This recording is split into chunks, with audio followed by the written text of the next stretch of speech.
Shalom.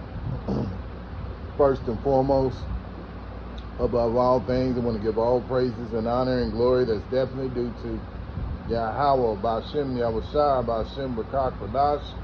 I want to give a special double honors to our elders and apostles on down a great millstone, and peace and salutations to the elect. May the blessing of election be upon your household, on you sincere brothers and you sisters out there that listen and take heed to the true doctrine of Yahweh Bashem Yahushua is spoken by his servants, the prophets. And to you, I want to say Shalom. Back again with another video, and Lord willing, I hope and pray that it'll be edifying.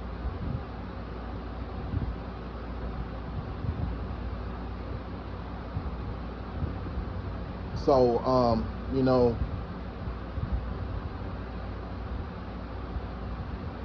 we, in this walk that we're on, we don't want to look back, you know, and what made me think about that title when I thought about doing this video, what popped in my mind was Lot's wife.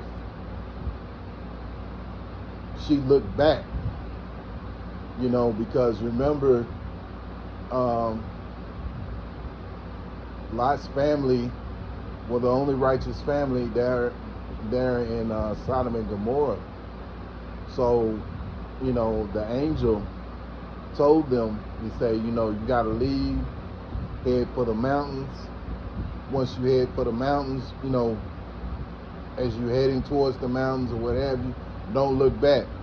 Just keep moving.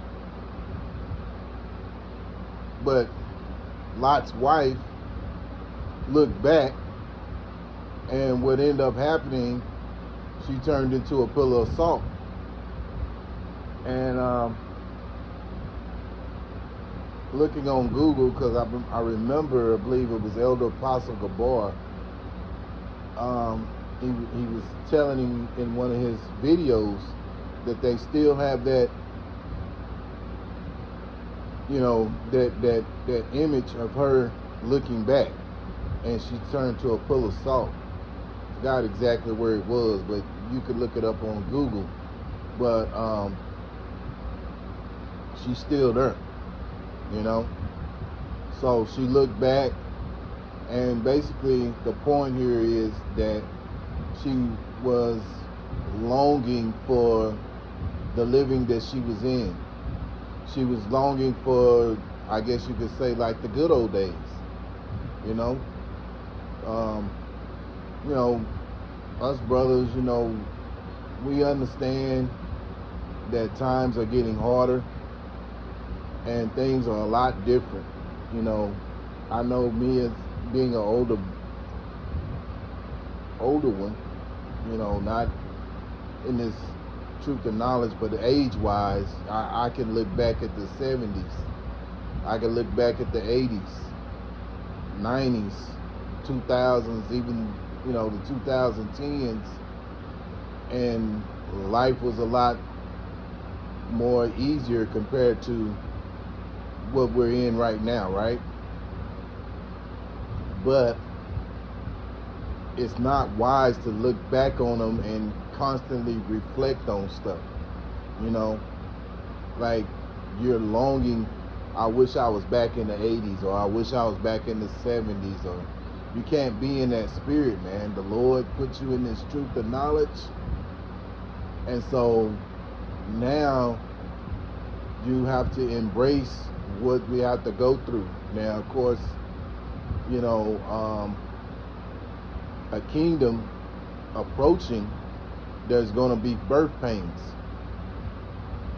you know, and we're getting very close to those birth pains to where things are going to shut down, and the life that we have known is going to disappear, which really Yahweh Bashem Yahushua has been doing this for a long time, you know. But we have to embrace the kingdom, not embrace the good old days, man. You know, so without further ado, I'm gonna go into Ecclesiastes.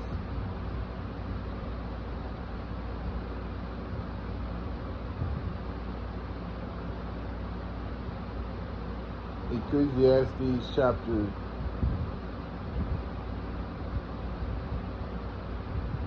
7 and verse 10. Say not thou, what is the cause that the former days were better than these? For thou dost not inquire wisely concerning this. Yeah, so basically, you know, don't be dwelling on the old days. You know, I mean, you know, sometimes you can get listen to music, because one thing about it, music is a lot different from, you know, these days compared to what we, you know, some of us come up on in whatever time period that we grew up in, right? You know, so, and you know, but you can't get nostalgic about it. Oh man, I wish I was back in the 80s, or I wish I was back in the 2010s, or, you know, what have you. Whatever decade, you know, you can't get caught up and embrace that, you know. Embrace the kingdom. Don't embrace those times like, oh, I wish we were back in it, you know. Because see, the Lord has put us in something different. Now, as far as these other Israelites, the 2/3, yeah, they wish and long for the old days, the good old days, as they would say, you know. They would long for those times, but we have to continue on, you know, in a futuristic mindset. So I'll tell you what, let's go to the NLT, and it makes it real clear in the NLT. Ecclesiastes chapter 7 and verse 10. Don't long for the good old days. This is not wise. Yeah, so it is not wise to constantly reflect on the good old days. You know, those days have passed. The Lord's put you on a new, you know, a new mission. He's put you on a new path. Embrace that. There's no time to be reflecting on the so-called good old days, man.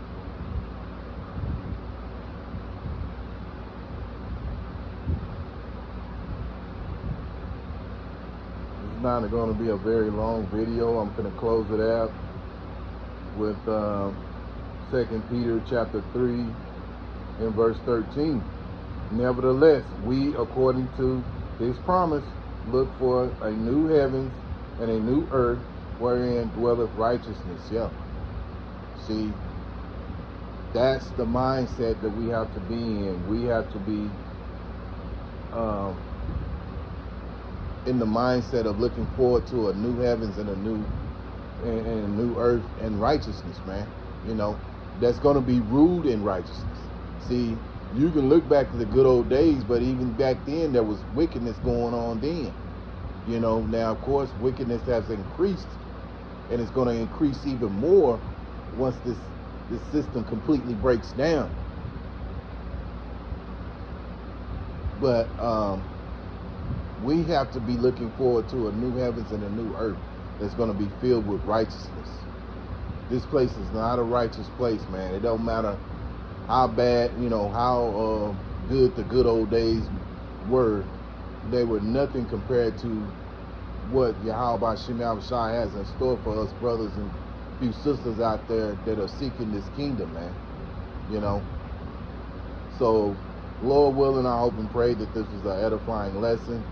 Once again, I'm going to give all praises and honor and glory that's definitely due to Yahweh B'Shem Yahushua B'Shem Rakak Kadash for putting the spirit on me to do this video. Until the next time, Lord willing, I'll say Shalom.